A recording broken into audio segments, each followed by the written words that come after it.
Bitta insondan juda ham iltimos qilib, uyini syomka qilishga ruxsat oldim. Xullas, boshladik. Hammomdan boshlaymiz. Mana bu yerda ham hammom, ham tualet, rakvinani qaranglar, stiralniga to'g'rilagan birdan, shu yerda kiyimlarni yuvadilar. Mana bu hovli qismlari.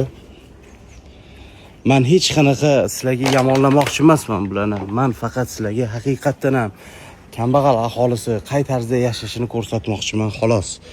Har xil fikrlar qoldirib, narsalar yozavermanglar. Keraksiz qilib. O'zingiz mana bu ichkari.